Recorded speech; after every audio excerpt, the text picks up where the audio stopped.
I begin by tracing my face mask pattern onto my fabric, and then I trace a strawberry and peach pattern as well, making sure to leave a little space for the seam allowance. Next, I choose the embroidery floss colors that I'll be using to embroider the fruit patterns. I secure the fabric and one layer of tulle in my embroidery hoop and begin stitching. First, I use the darkest red color of the embroidery floss to add an outline to the fruit.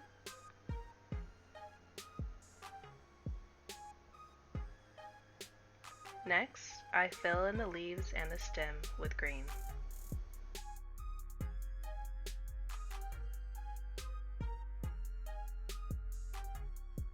I use the darker green to add shading and an outline to the leaves and stem as well. Then I add a layer of the second darkest shade of red to the fruit.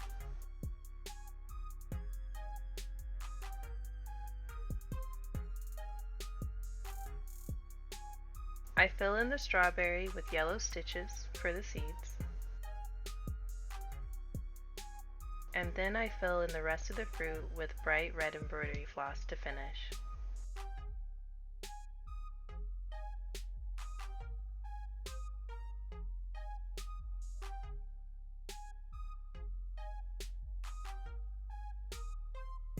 The strawberries ended up bunching the fabric a little bit, but I think they came out really well otherwise. I followed a similar process for the peaches. I began with a dark orange outline for the fruit and green for the leaf with a dark green outline.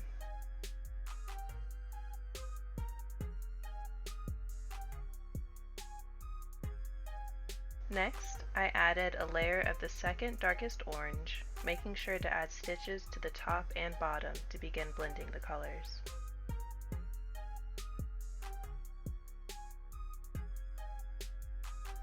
I add the next layer in the same way, using a slightly lighter shade of orange. I continue to layer the colors using a yellowish orange color next. Then I finish filling in the peaches with a mixture of the previous yellow and one that is much lighter.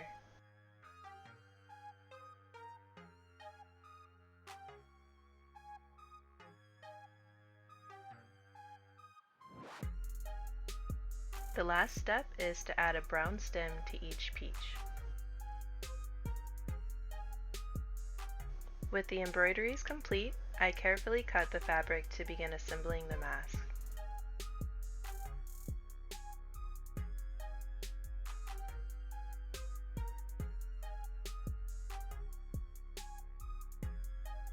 First, I sew the two face mask pieces together from the top of the nose to the bottom of the chin, making sure to have the right sides facing. I also do this for the two inner pieces of fabric for each mask.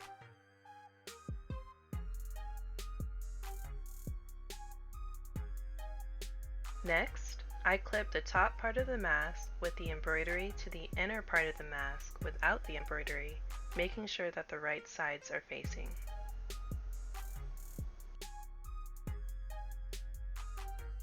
I sew the two sides together along the bottom edge, and then the top edge.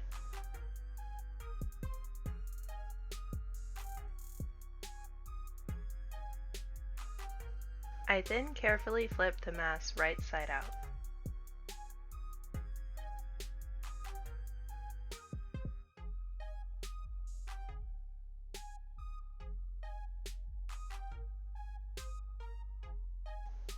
Next, I fold the edges of the mask over twice and use white thread to sew them down to create a channel for the elastic.